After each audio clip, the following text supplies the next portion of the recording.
Most retailers are built on a flattering assumption that you will be rational, disciplined, and loyal. Costco is built on the opposite assumption. It assumes you hate comparing options, you get impatient, and you change your behavior the moment you've already paid to get in. I'm an engineer based in Tokyo. I study systems, training, productivity, how things actually work.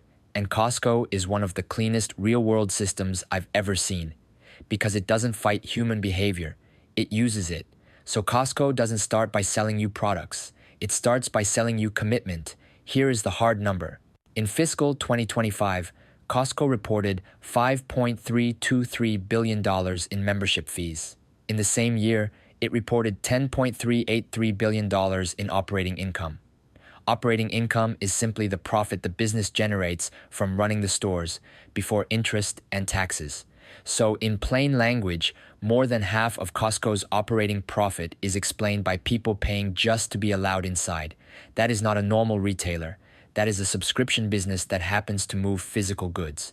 Now, the interesting part is not that Costco has good prices. The interesting part is that Costco is a system built from constraints that turns human psychology into predictable cash flow. Module 1 is the membership engine. At the end of fiscal 2025, Costco had 81.0 million paid members. Out of that, 38.7 million were executive members. This matters because the fee does something subtle to your brain. When you shop at a normal store, you are a visitor. You can leave, forget about it, and nothing in your identity changes. At Costco, you are not a visitor. You are a member, and membership creates a mental debt you want to repay. You start telling yourself, I need to get value out of this, otherwise I wasted money. That is why the renewal rate is so high. Costco reported renewal rates of 92.3% in the US and Canada and 89.8% worldwide at the end of fiscal 2025. That means the average customer is not making a shopping decision once. They are recommitting every year, which makes Costco's revenue base unusually stable. Module 2 is what I call price discipline as policy. Most retailers try to make more money per item. Costco is structurally designed to resist that temptation.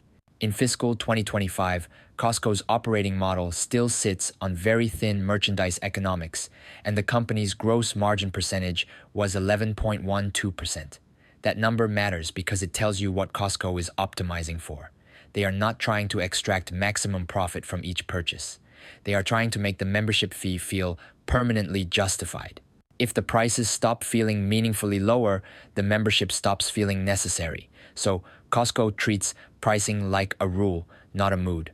Module 3 is SKU compression, which is where the warehouse starts to look like behavioral design. Costco carries less than 4,000 active SKUs in a warehouse. In most supermarkets and supercenters, you are looking at tens of thousands of SKUs. That difference is not a detail. It is the business model. A smaller set of choices means Costco concentrates volume into fewer items. Fewer items means each item moves faster, and faster movement is what creates negotiating power with suppliers and operational efficiency inside the building. But it also does something psychological. When there are fewer options, you feel less decision fatigue. You stop comparing, you stop researching, and you start trusting the store's curation. That trust is what keeps the shopping experience fast, even when the warehouse is huge. Module 4 is velocity, which is how Costco turns scale into cash. Costco's inventory and supplier economics are built for motion, not storage. The goal is to move goods through the system quickly, and Costco's financial structure reinforces that idea because the business holds large payables and collects cash consistently through high traffic and membership-driven repeat behavior. On top of that, membership fees are collected in cash and recognized over time, which makes the system even more stable. The important point is not a fancy finance term. The important point is this: Costco is designed so the system funds itself. Module 5 is the no-frills architecture, or what I call perceived efficiency. Costco's average warehouse is about 147,000 square feet, and it is intentionally not elaborate. Concrete floors, pallets, industrial racks, minimal decoration. This is not because Costco is too lazy to make it pretty. It is because the building itself is a message. Your brain walks into that environment and concludes, I am not paying for vibes. I am paying for price. The warehouse is basically a physical receipt that proves cost cutting is real, and Costco doubles down on traffic drivers that reinforce repeat visits. At the end of fiscal 2025, Costco operated 747 gas stations, and gasoline represented about 10% of total net sales. Gas is not the high-margin hero. It is the high-frequency habit that keeps the system turning. Module 6 is the real product. The real product is certainty. In a world where prices fluctuate and quality varies, Costco sells a stable promise. If you come here, you will probably not get ripped off.